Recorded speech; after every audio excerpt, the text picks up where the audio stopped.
আসসালামু আলাইকুম রহমতুল্লাহি ওবরকাতুহু। সম্মানিত দর্শক, আজ শুভ ৩৬শে জুলাই ওরফে ৫ই আগস্ট ২০২৫। এই দিনটিতে আপনি কেমন আছেন? আর যদি আমার কথা জিজ্ঞাসা করেন, আমি বলবো আলহামদুলিল্লাহ। আমি যে কথাগুলো বলি ইউটিউবের মাধ্যমে, যে সমস্যাগুলো যাকে বলা হয় প্রকাশ করার চেষ্টা করি, সেগুলো মূলত জাতীয় সমস্যা। আমার ব্যক্তিগত কোনো সমস্যা নেই। আওয়ামী লীগ জমানাতে আমি ভালো ছিলাম, আমি এখনও ভালো আছি, যেভাবে আমি ভালো ছিলাম আমার শৈশব থেকে এ পর্যন্ত। তো সেই দিক থেকে এই ৩৬শে জুলাই বা ৫ই আগস্ট, এটা ২০২৪ সন কিংবা ২০২৫ সন, আমার ব্যক্তিগত জীবনে এটার ওরকম কোনো যাকে বলা হয় গুরুত্ব নেই।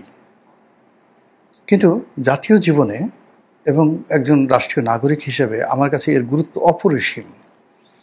এমনকি আমার একটি দেহের যাকে বলা হয় অঙ্গ প্রত্যঙ্গের চাইতে গুরুত্বপূর্ণ বেশি। আগে আবার বলে নেই যেন ভুল বোঝাবুঝি না হয়, যে আমার ব্যক্তিগত স্বার্থ যদি ধরেন, সেই স্বার্থ সিদ্ধির ক্ষেত্রে ২০২৪ সনের আগস্ট যেভাবে আমার স্বার্থের বিষয় ছিল না, কিংবা শেখ হাসিনার পুরো জমানাটাতে আমার যখন স্বার্থের কোনো সংঘাত ছিল না, আমার সঙ্গে যাদের যে বিরোধ, এটা নৈতিক, বিশ্বাসগত, বাস্তব এবং যাকে বলা হয় জাতীয় স্বার্থ সংশ্লিষ্ট।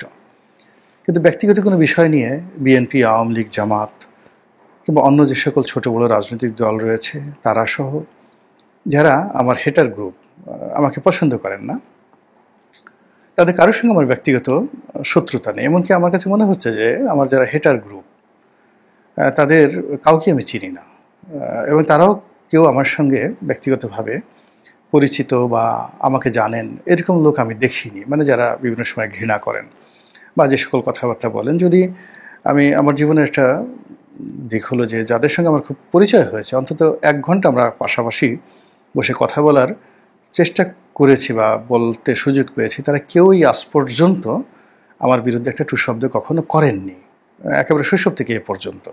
বরং ইতিবাচক দুনিয়া আমার বিরুদ্ধে বললেও আমার যারা পরিচিত জন, তারা কখনো আমাকে ছেড়ে যাননি। তো সেই দিক থেকে মানে বর্তমান সময়টি অতীতের মতোই আমার কাছে উপভোগ্য ব্যক্তিগতভাবে। কিন্তু জাতির যে স্বার্থ, মানুষের যে হাহাকার, মানুষের যে বেদনা, কিংবা আমার যে জ্ঞান এবং গরিমা দ্বারা আমি যে সমস্যাগুলো বুঝতে পারছি, সেই সমস্যাগুলোর কারণে অনেক কথা বলতে হয় এবং অনেক কথা বলে যাচ্ছে, এবং আগামীতে যদি আল্লাহ রাব্বুল আলামিন বেঁচিয়ে রাখেন তাহলে সেই কথাগুলো বলবো। এটা কারোর প্রতি ব্যক্তিগত আবেগ নয়, অনুরাগ নয়। এখন দেখা যাচ্ছে যে বর্তমান ইউনিট সরকারের সমালোচনা করছি, সবাই মনে করছে হয়তো শেখ হাসিনাকে একটা সুযোগ দেওয়ার চেষ্টা করছি। আবার অনেকে হয়তো মনে করছেন যে বিএনপির মনোনয়ন বাগানোর জন্যে। মানে মূল ব্যাপারটা হলো রাজনৈতিক পদ পদবি, মন্ত্রী হওয়া, এমপি হওয়া, মনোনয়ন বাগানো, এটা মানুষের একটা স্বপ্ন থাকে, কল্পনা থাকে। তো যে মানুষটি এই কাজটি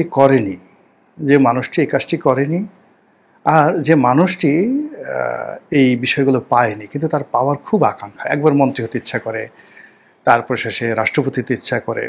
তো এই জিনিসগুলো যাদের মধ্যে খুব প্রবল, তারা মনে করে যে আমরা যারা কথা বলি আমাদেরকে তাদের পর্যায়ে নামিয়ে এনে তারা চিন্তা করে যে এও বোধহয় এরকম তার লোভ লালসা রয়েছে, যার জন্য এই বিষয়গুলো আমি কখনই আমার কগনিজেন্সে আনিনি।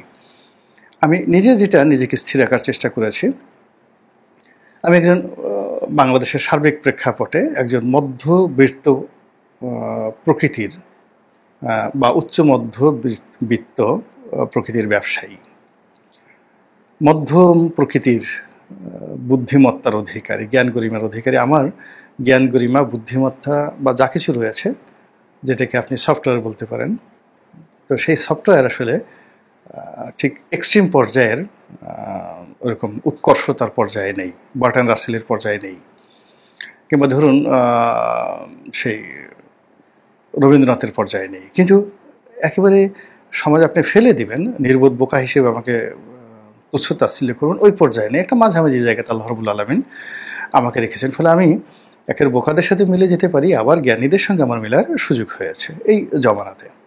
আমার কাছে মনে হয়নি যে খুব বেশি জ্ঞানী হওয়ার দরকার রয়েছে। আমাদের দেশে যারা সকল খুব বেশি পণ্ডিত ছিলেন, প্রফেসর আহমেদ শরীফ, খুব বড় পণ্ডিত ছিলেন দেওয়ান মোহাম্মদ আজরফ, আসগর ইবনে শাইখ, প্রিন্সিপাল আবুল কাশেম, অধ্যাপক শাহেদ আলী, এরকম যারা ছিলেন বাংলাদেশের নামকরা বুদ্ধিজীবী, জ্ঞানী, দার্শনিক, সাংবাদিক, মোরাললেস সেই 1980 সন থেকে আজ অবধি তাদের প্রায় সবার সঙ্গেই ঘনিষ্ঠভাবে মেশার সুযোগ হয়েছে। আমার কাছে মনে হয়েছে না এখানে মধ্যপন্থা অবলম্বন করাটাই বুদ্ধিমানের কাজ। ব্যবসায়ী হওয়ার চেষ্টা করেছি, মাসাল্লাহ ধরেন 91-92 সনেই ব্যবসা করে কোটিপতি হয়ে গেছে। 91-92 সন মানে আজ থেকে আপনি কত বছর আগে হলো চিন্তা করুন। তো সেই সময়টিতে নিজে ব্যবসা করে 91-92 সনে সফলতার একেবারে স্বর্ণ শিখরে পৌঁছে গেছে। এবং তখন যদি সেই ব্যবসাটা আমি শুধুমাত্র ব্যবসার দিকে মনোযোগ করতাম, এর কারণ হলো টাকা ইজ এ সো সেলিব্রিটি, মানে টাকা হলে আসলে কারো মাথা ঠিক থাকে না। 2 নম্বর হলো যে টাকা যাদের আছে তারা সে আপনি আমলা হন, কামলা হন, শিক্ষিত হন, ভাইস চ্যান্সেলর হন, কাউকে টাকাওয়ালারা পাত্তা দেন, ওদের একটা আলাদা অহংবোধ রয়েছে। আর টাকা উপার্জন, জ্ঞান উপার্জনের পরেই টাকা উপার্জন কঠিন, খুবই কঠিন একটা বিষয়। ফলে টাকা উপার্জনে যারা সফল হয় তারা আর কোথাও যেতে চায় না, তারা শুধুমাত্র টাকা উপার্জন করতে চায় আর বাকি সবাইকে কিনতে চায়। তাদেরকে দেখা যাচ্ছে যে একজন আমলা, একজন রাজনীতিবিদ, একজন মন্ত্রী, তাদেরকে টাকা দিয়ে কেনা যায়, তাদেরকে কেনা যায়। তা কেনা যায় না 80 সন থেকে এই পর্যন্ত হাতে গোনা 2-1 জনকে দেখা গেছে, তাও না। মানে যাদেরকে আপনি মনে করেন যে এই লোকগুলোকে কেনা যায় না, কিন্তু আমি জানি তাদের অনেকেই কেনা যায় এবং তারা একাধিকবার বিক্রি হয়েছে, আপনারা জানেন না, এই যা অবস্থা আর কি। তো সেই টাকায় যারা খুব এক্সট্রিম পর্যায়ে পৌঁছে গেছেন, তো তাদের জীবন তছনছ হয়ে গেছে। এবং সেই টাকাওয়ালাদেরকে সেই আমি যখন আমার পেশাগত জীবন শুরু হলো 86 সনে সংবাদপত্রের মাধ্যমে, তখন থেকে বাংলাদেশের শীর্ষ টাকাওয়ালাদেরকে দেখেছি। আবার যেহেতু সেই 91-92 সনে আমি টাকাওয়ালা হয়ে গেছি, তখন আরও কাছাকাছি পারিবারিকভাবে এদের জীবন যৌবন সব কিছু দেখার আমার সুযোগ হয়েছে। তো আমার কাছে মনে হয়েছে না, এখানে মধ্যপন্থা অবলম্বন করাটাই বেটার। এবং ফলে কি হলো, এই 91 থেকে এ পর্যন্ত আমার যে বার্ষিক গ্রোথ 1% হলো বার্ষিক গ্রোথ হয়েছে, কখন আমাকে লসের মুখোমুখি হতে হয়নি। এটা মধ্যম পন্থা অবলম্বন করছি। রাজনীতিতে যখন আমি ঢুকলাম, সেখানে আমি কাছাকাছি যখন পেশা জীবনে এরশাদ সাহেবকে দেখেছি অ্যাজ এ রাষ্ট্রপতি হিসেবে, তার মন্ত্রী পরিষদ দেখেছি, 91 সনে বেগম জিয়া এলেন, তাদের সবাইকে দেখেছি কাছের থেকে। তো এখানে রাষ্ট্রপতি, প্রধানমন্ত্রী বা মন্ত্রী, এমপি, ওনাদেরকে আমি খুব ঘনিষ্ঠভাবে প্রফেশনালি 1986 সন থেকে দেখে আসছি। It is almost 40 years. আর আমার পরিবারে যারা আত্মীয় স্বজন ছিলেন তাদের তো শৈশব থেকে আমি দেখেছি, যারা মন্ত্রী ছিলেন, আইজি ছিলেন, জেনারেল ছিলেন, এমপি ছিলেন। তো আমার কাছে আসলে এই এখনকার যদি প্রেক্ষাপট আমি চিন্তা করি, যে আমি যাদেরকে 1973 সনে দেখেছি মন্ত্রী, আইজি, এমপি, আবার যাদেরকে 86 সনে দেখেছি, যাদেরকে 91-তে দেখেছি, আর যাদেরকে 2024 সনে দেখেছি মন্ত্রী, এমপি, যাকে বলা হয় প্রধানমন্ত্রী, রাষ্ট্রপতি, বিশ্বাস করেন, আল্লাহর হস্তে বলছি, তারা কেউ বলতে পারবেন না যে আমি গোলাম মাওলা রনির চাইতে এখন ভালো আছি। কেউ ভালো নেই। এবং এখন যারা আছে, এই জাস্ট 2-3 মাস পরে দেখবেন যে তারাও জাস্ট ইয়ানফসি করবে এবং কেউ বলবে না যে গোলাম মাওলা রনির চেয়ে ভালো আছে। এখানে আমি রাজনীতিতে একটা মধ্যম পন্থা অবলম্বন করেছি, যে সবসময় পদ পদবীর পেছনে ছুটতে হয় না। আমি আমার আপন মনে কাজ করে গেলে পদ পদবী আমার পেছনে ছুটবে, আর যদি না ছুটে এটা আমার জন্য ভালো নয়। তো এর ফলে কি হলো, যে আমার ব্যক্তিগত চাহিদা, দেশ বিদেশ, ক্ষোভ কখনো কাউকে কেন্দ্র করে হয়নি। আমি শেখ হাসিনা, খালেদা জিয়া, তারেক জিয়া, তারপরে শেষে ডক্টর মোহাম্মদ ইউনূস, এখন যারা আছেন, তাদের কাউকে ওইভাবে অন্য সব দলবাদ যারা লোকজন আছেন তাদের মতো ভালোবাসতে পারিনি, আর অন্য যারা নিষ্ঠুর মনের অধিকারী তাদের মতো ঘৃণা করতে পারিনি। আমার উভয়ের জন্য তাদের সমালোচনা করে আবার মায়া হয়। তো সেই দিক থেকে যেটা মনে হচ্ছে যে 2024 সনে আমার যে আবেগ অনুভূতি ছিল জাতির জন্য, এটা ছিল এটা অসম্ভব যে কোনো মূল্যে শেখ হাসিনা যাক, যে কোনো মূল্যে শেখ হাসিনা যাক।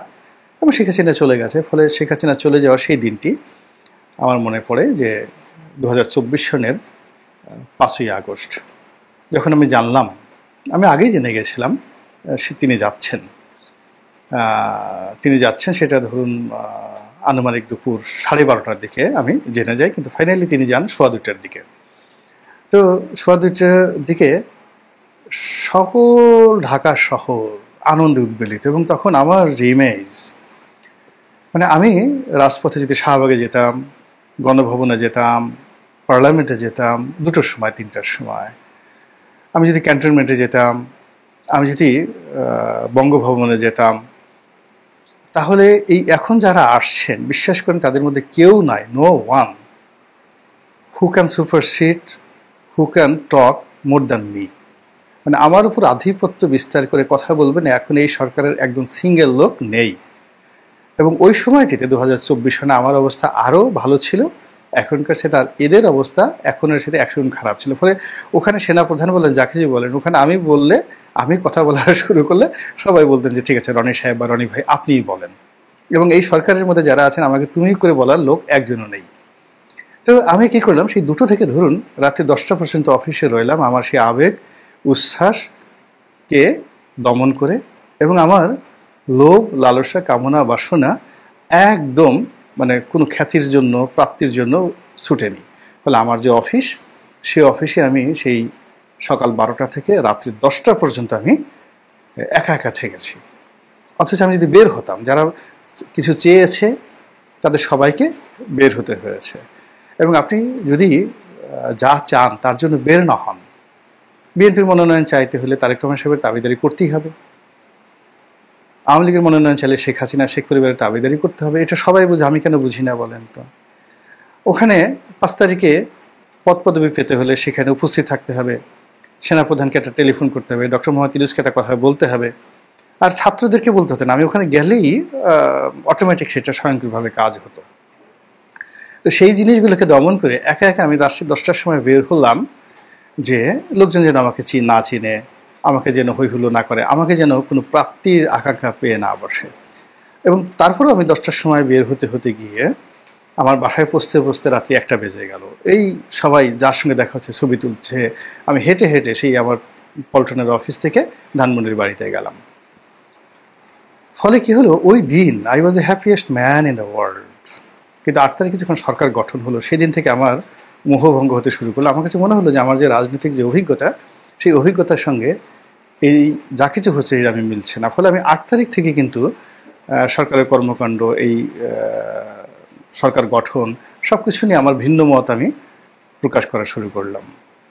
2 মাস 3 মাস মোটামুটি এইভাবে চললো। এরপর আরও অনেকেই যুক্ত হলেন, পিনাকি যুক্ত হলেন, তারপর শেষে বাংলাদেশের জিল্লুর রহমান যুক্ত হলেন, তারপরে মাসুদ কামাল যুক্ত হলেন। আপনি গিয়ে দেখেন এদের সবার বক্তব্য মানে আগস্ট 2024, আগস্ট সেপ্টেম্বর অক্টোবর, এবং আমার কাছে মনে হচ্ছে যে সম্ভবত 2025-এর জানুয়ারির আগে তারা নেতিবাচক কথা বলেননি। একমাত্র পিনাকি সেই 2024-এ অক্টোবর নভেম্বর থেকে তিনি বলা শুরু করেছেন। এর আগ পর্যন্ত পিনাকি মোটামুটি একটা নিউট্রাল রাখার চেষ্টা থেকেছেন আর কি। কিন্তু আমি যে কথাগুলো বলেছি, আমার জন্য পুরো সমাজ তখন ভয়াবহ হয়ে উঠলো। সবাই বললো যে এরা সব জায়গায় মব করছে, আপনাকে নিয়ে মব করতে পারে, ইত্যাদি ইত্যাদি। কিন্তু আমার ওই আতঙ্ক এখনও যেভাবে তাড়া করে না, আগেও সেভাবে তাড়া করেনি। কিন্তু গত 11 বছরে যে জিনিসটি, গত 11 মাসে যে জিনিসটি আমি দেখছি, সেটি হলো 2024 সনের 8ই আগস্ট যখন সরকার শপথ নিলেন, তখন থেকে আমি যে আতঙ্ক অনুভব করছিলাম, যে ভুল এবং ভ্রান্তি, আমি প্রাণান্ত চেয়েছিলাম যে আমার কথাবার্তাগুলো ভুল প্রমাণিত হোক, ডক্টর ইউনূস সফল হন। এই উপদেষ্টা মণ্ডলী যারা আছেন তারা আমার সমস্ত রাজনৈতিক ক্যালকুলেশন বাদ দিয়ে তারা সফল হননি। আকাঙ্ক্ষা ছিল, কিন্তু বাস্তবে হলো কি, সেটা হয়নি। ফলে আমি যেভাবে এটাকে শুভ 36শে জুলাই বলছি, এইভাবে সবাই কিন্তু 36শে জুলাই বলতে পারছেন না, কেউ কেউ বলছেন।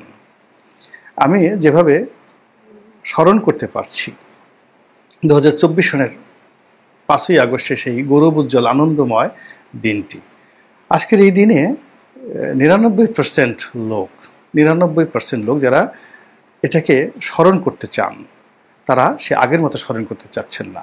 আর যারা এই দিবসটি দ্বারা ক্ষতিগ্রস্ত হয়েছে, আওয়ামী লীগ জাতীয় পার্টির যারা লোকজন, প্রায় আওয়ামী লীগের 35%, অন্যান্য সব মিলে ধরেন অলমোস্ট অ্যাটলিস্ট তো 50% লোক সরাসরি ক্ষতিগ্রস্ত হয়েছেন। তো তারা তো এই দিনে দাঁত বের করে কিল বিলিয়ে হাসছেন যে আমাদেরকে তাড়িয়েছিলে, এখন দেখো মজা, রক্ত লাল করেছিলে নিজেদের প্রোফাইল পিকচার, এখন তোমাদের পাছা লাল হয়ে গেছে অনেকের, এখন বুঝো ঠেলাটা কেমন। তো তো এই যে তারা যে হাসাহাসি করছে, এগুলো আমাদের ভালো লাগছে না। আমরা যারা একটা মিডল পন্থায় আছি তারা হাসাহাসি করছে, বা এখন যারা ক্ষমতা আছেন তারা 111-এর ভয় দেখছেন, তারা ফাঁসির ভয় দেখছেন, তারা জুলাই আগস্ট সনদ করার জন্য পাগল হয়ে গেছেন যে এটা না হলে তাদের আর কোনো রক্ষা নেই, ইত্যাদি ইত্যাদি। এই জিনিসগুলো যদি কালেকটিভ ওয়েতে সম্মিলিতভাবে জাতির স্বার্থ বিবেচনা করি, তাতে মনে হচ্ছে যে বিশাল একটা স্বপ্নভঙ্গ হয়েছে, বিশাল একটা হতাশার গহ্বর তৈরি হয়েছে, বিশাল একটা ক্ষোভের আগ্নেয়গিরি তৈরি হয়েছে। 15 বছরের যে পুঞ্জীবিত ক্ষোভ, কষ্ট, বেদনা শেখ হাসিনার বিরুদ্ধে ছিল, তা বলতে গেলে একেবারে রুটুভার হয়ে, রুটুভার যারা অঙ্ক বুঝেন তারা তো জানেন যে এটা বহুগুণ হয়ে যায়। তো যেমন 3 √3 9 হয়ে যায়, 9 √9 9 নং 81 হয়ে যায়।